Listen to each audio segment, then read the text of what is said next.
Hello and warm welcome to all of the listeners. हम लोग आज वेटलैंड का एक क्वेश्चन देखने वाले हैं। तो क्वेश्चन कुछ ये कहता है कि consider the following statements. 3 statement है आपके पास। पहला स्टेटमेंट है, under Ramsar convention it is mandatory on the part of government of India to protect and conserve all the wetlands in the territory of India. अब इस statement में all जो है एक कीवर्ड है। ये क्या मतलब, इसका स्टेटमेंट के अकॉर्डिंग क्या है कि गवर्नमेंट ऑफ इंडिया के ऊपर मैंडेटरी है कि सारे वेटलैंड्स को कंजर्व करें। हम लोग आगे देखेंगे कि ऐसा होता नहीं है। दूसरा स्टेटमेंट है, the wetlands conservation and management rule 2010 were framed by government of India based on recommendation of Ramsar convention. तीसरा स्टेटमेंट कहता है, the wetlands conservation and management rule 2010 also encompass the drainage area और catchment region of wetlands as determined by authority. अब इस पूरे question में 2-3 important terms है, जैसे कि एक हो गया रामसर कन्वेंशन, दूसरा हो गया सबसे इंपॉर्टेंट कीवर्ड तो यहाँ पे वेटलैंड है, और फिर एक वेटलैंड रूल है 2010, उसके बारे में थोड़ा बहुत हम लोग डिटेल में भी देख सकते हैं। तो आप लोग को 3 स्टेटमेंट देने के बाद आपके पास कुछ ऑप्शंस हैं। पहला है 1 and 2 करेक्ट, फिर 2 and 3 करेक्ट, और 3 करेक्ट, और 1, 2 and 3 करेक्ट। अब इसका फिलहाल मैं आंसर बता देता हूँ। इसका आंसर हो जाएगा 3। मैंने आपको क्या बताया कि पहले स्टेटमेंट में ऑल द वेटलैंड्स का मैंडेटरी कंजर्वेशन नहीं है गवर्नमेंट ऑफ इंडिया के ऊपर, बस कुछ एक लिस्ट है, उसमें जितने वेटलैंड्स आते हैं बस उन्हीं का कंजर्वेशन करना है। तो पहला स्टेटमेंट गलत हो गया। तो अगर आप एग्जाम हॉल में कर रहे हैं तो अगर मान लीजिए आपने पहला स्टेटमेंट को एलिमिनेट कर दिया तो ऑप्शन ए और डी को आप लोग वैसे भी एलिमिनेट कर सकते हैं। तो आपके पास ऑप्शन क्या बचेगा, बी और सी। अगर आप पता कर लेते हैं कि आपका स्टेटमेंट 2 सही है कि नहीं, तो आप लोग इस क्वेश्चन को सॉल्व कर पाएंगे।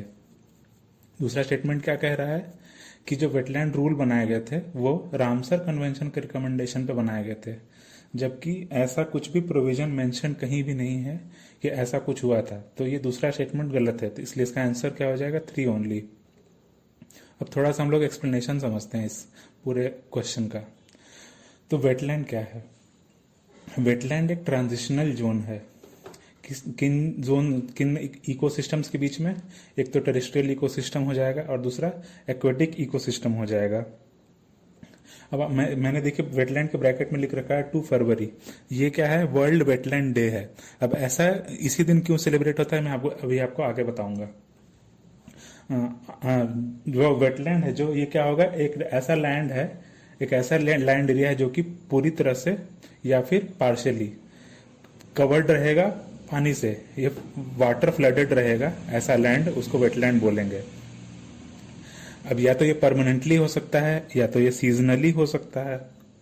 एक इंपॉर्टेंट इसमें पैरामीटर ये है कि जो वाटर का जो डेप्थ होना चाहिए वो 6 मीटर से कम होना चाहिए।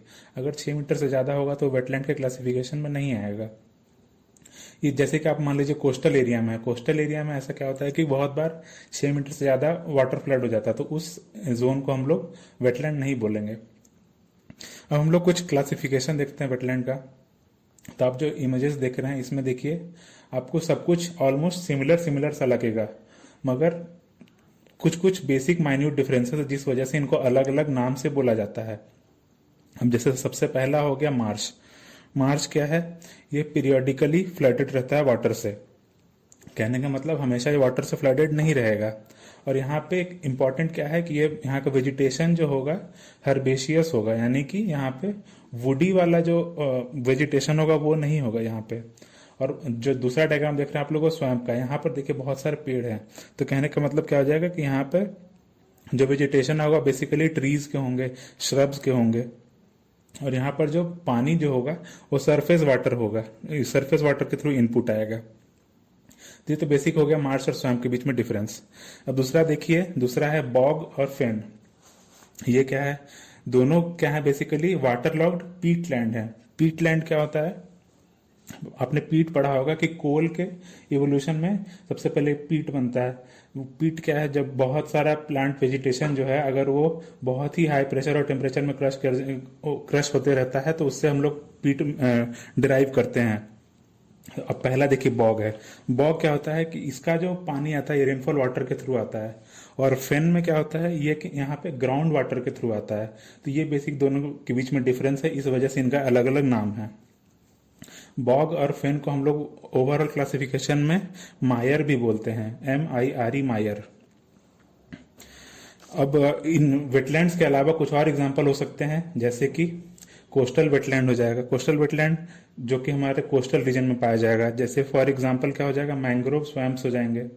दूसरा देखिए, दूसरा क्या है, एस्चुरीज है। एस्चुरीज जो है बेसिकली सॉल्ट मार्शेज होंगे, जो डेल्टा रीजन हो गया वो सब भी वेटलैंड के क्लासिफिकेशन में आ जाएगा। फिर शैलो लेक्स है, पॉन्ड्स हैं, ये सब भी वेटलैंड के टाइप हो जाएंगे। अब वेटलैंड इतना इम्पोर्टेंट क्यों है? सबसे पहली बात क्या होगी, यहाँ पे बहुत ही हाई स्पीशीज पाए जाते हैं एनिमल्स के और प्लांट्स के, मतलब इनका बहुत ही ज्यादा वेरिएशन होता है, बहुत ही ज्यादा लार्ज नंबर होता है, डाइवर्सिटी बहुत ज्यादा होती है। कहने का मतलब बहुत ही बायोडाइवर्सिटी रिच जोन्स हैं ये, बोल सकते हैं बायोडाइवर्सिटी हॉटस्पॉट्स भी। जैसे कि रशिया में एक लेक बाइकाल है, वहां पे बहुत ही ज्यादा ये बायोडाइवर्सिटी पाई जाती है। अब एनिमल्स और प्लांट्स क्या है, बहुत सी यूजफुल रिसोर्सेज हैं। जैसे कि मान लीजिए कि फिश जो पाया जा रहा है, फिश हम लोग के लिए फूड रिसोर्स होता है। अब दूसरा इंपॉर्टेंस है फ्लड कंट्रोल। फ्लड कंट्रोल कैसे करता है वेटलैंड? जो भी रन ऑफ है वाटर, जो भी रेन वाटर रन ऑफ है, उसको ये स्लो डाउन कर देता है। इस वजह से फ्लड आने की चांसेस कम हो जाते हैं। फ्लड कंट्रोल के अलावा ये वाटर स्टोरेज में भी हेल्प करता है। फिर क्या है, स्टॉर्म प्रोटेक्शन। जितने भी प्लांटेशंस हैं वो क्या करते हैं, अब फ्लड वाटर हो गया या कोई वेव्स हो गया, उनका ये स्पीड और हाइट दोनों को कम कर देता है। इस वजह से स्टॉर्म प्रोटेक्शन में हेल्प करता है। अब फॉर एग्जांपल ले लीजिए, कोरल रीफ्स हो गए और मैंग्रोव्स हो गए, ये सब क्या करते हैं, कोस्टल शोरलाइन को प्रोटेक्ट करने में हेल्प करते हैं। फिर है ग्राउंड वाटर रिप्लेनिशमेंट। कहने का मतलब कि ग्राउंड वाटर का रिचार्ज होता है वेटलैंड्स के थ्रू। अब कैसे, क्यों होता है? क्योंकि वेटलैंड जो होते हैं वो डायरेक्टली लिंक्ड होते हैं ग्राउंड वाटर से। जो वेटलैंड्स है उसमें पोरस सेडिमेंट्स पाए जाते हैं जो कि इजिली रेन वाटर को पर्कुलेट करने में हेल्प करते हैं। एग्जाम्पल के लिए समझिए कि जो केव सिस्टम्स हैं वो इसका एग्जाम्पल हो गए। इसके अलावा वाटर प्यूरिफिकेशन में वेटलैंड का बहुत ही बड़ा इंपॉर्टेंट रोल है। ये कैसे करता है कि जो जितने भी न्यूट्रिएंट्स जो हैं, जो रन ऑफ में जो हैवी मेटल्स हैं, जो भी पोल्यूटेंट है, उनको ये रिमूव करने में हेल्प करता है। प्लांट्स जो हो सकते हैं उनको अब्जॉर्ब कर लें। इनफैक्ट एनिमल्स भी कुछ कुछ फिल्ट्रेशन में हेल्प करते हैं, जैसे कि फॉर एग्जांपल ऑयस्टर हो गया, ऑयस्टर वाटर का फिल्ट्रेशन करने में हेल्प करता है। फिर कार्बन सिंक भी है वेटलैंड्स, जो मैंने बताया पीटलैंड, अभी अब मैंने आपको चर्चा की थी पीटलैंड। वो क्या है, बेसिकली जब प्लांट बहुत ही प्रेशर के अंडर वो कोल का फॉर्मेशन करता है। तो ये क्या हो गया, हम लोग का ऑलरेडी क्लाइमेट चेंज हो रहा है बहुत ही ज्यादा। क्लाइमेट चेंज में हम लोग कार्बन को रिमूव करना है ताकि हम लोग क्लाइमेट चेंज को प्रिवेंट कर पाए। तो इसलिए कार्बन सिंक का बहुत ही इंपॉर्टेंट सोर्स है वेटलैंड। फिर बहुत ही वेटलैंड्स ऐसे हैं जो कि बहुत ही ब्यूटीफुल लोकेशन है, वो टूरिज्म के लिए अट्रैक्टिव है। फिर कल्चरल वैल्यूज हैं वेटलैंड्स के, जो इंडिजिनस पीपल हैं, जो जो एबोरिजिनल पीपल है वहाँ, उनके कुछ अपने कल्चरल प्रैक्टिसेस हैं, तो उनको कंजर्व करने के लिए भी हम लोग को वेटलैंड कंजर्व करना बहुत ही जरूरी है। तो इन वेटलैंड के कंजर्वेशन के लिए, वाइस यूज के लिए क्या बनाया गया, रामसर कन्वेंशन बनाया गया। रामसर क्या है, एक ईरान में एक सिटी है जो कैस्पियन सी के पास पाया जाता है। 1971 में क्या हुआ कि एक ट्रीटी साइन हुआ। ट्रीटी जो है 1975 में इन्फोर्स हुआ। ट्रीटी क्या था कि जो वेटलैंड्स है उनका वाइस यूज करना है, उनका कंजर्वेशन करना है, और इंटरनेशनल लेवल पे हम लोग को कोऑपरेट करके जितने भी वेटलैंड्स हैं उनको बचाना है। फिर इंडिया में कितने रामसर साइट्स हैं? इंडिया में total 37 number of Ramsar sites हैं। पहले 26 थे, 2019 में 11 और ऐड हुए हैं। अब एक इंपॉर्टेंट टर्म है मॉन्ट्रिक्स रिकॉर्ड। मॉन्ट्रिक्स रिकॉर्ड क्या है? बेसिकली रामसर, जो रामसर के का लिस्ट जो बनाया गया उसी का एक पार्ट है। अब कुछ वेटलैंड्स ऐसे हैं जो मॉन्ट्रिक्स रिकॉर्ड का पार्ट हैं। मॉन्ट्रिक्स रिकॉर्ड क्या कहता है कि कुछ ऐसे वेटलैंड्स जो कि बहुत ही इंटरनेशनली इंपॉर्टेंट हैं, यहाँ पर क्या हुआ है, ह्यूमन एक्टिविटीज की वजह से बहुत ही ज्यादा चेंजेस हुए हैं उनके इकोलॉजिकल कैरेक्टर में। जो जैसे कि टेक्नोलॉजी डेवलप हुआ है या पोल्यूशन हो रहा है, तो इस वजह से उनमें इकोलॉजिकल चेंजेस आ गए हैं बहुत ही ज्यादा, तो उस वजह से उन वेटलैंड्स को मॉन्ट्रिक्स रिकॉर्ड में डाला गया है। इंडिया में दो ऐसे लेक हैं जो मॉन्ट्रिक्स रिकॉर्ड का पार्ट हैं। एक तो मणिपुर में लोकटक लेक है और एक राजस्थान में कोयलादेव घना नेशनल पार्क है वहां पे। तो ये दोनों जो क्या आते हैं मॉन्ट्रिक्स रिकॉर्ड के अंदर आते हैं। आप लोग इस मैप में देखिए, मैप में 37 लोकेशन है इंडिया में जो कि रामसर कन्वेंशन के अंदर आते हैं, रामसर लिस्ट का पार्ट है ये।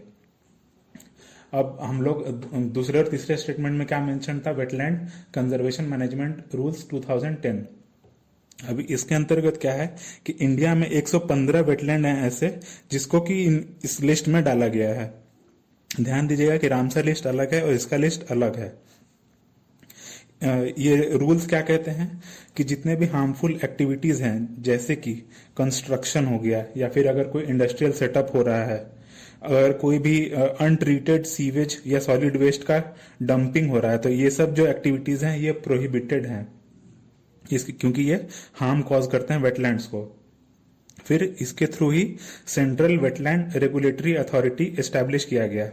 ये क्या करता है, वेटलैंड्स के मैनेजमेंट में ये हेल्प करता है। 2017 में इन रूल्स का अमेंडमेंट हुआ। 2017 में जो रूल्स आया उसमें क्या हुआ कि एक स्टेट वेटलैंड अथॉरिटी बनाएगी। अब ये हर स्टेट के लिए अपने अलग अलग अथॉरिटी रहेगी।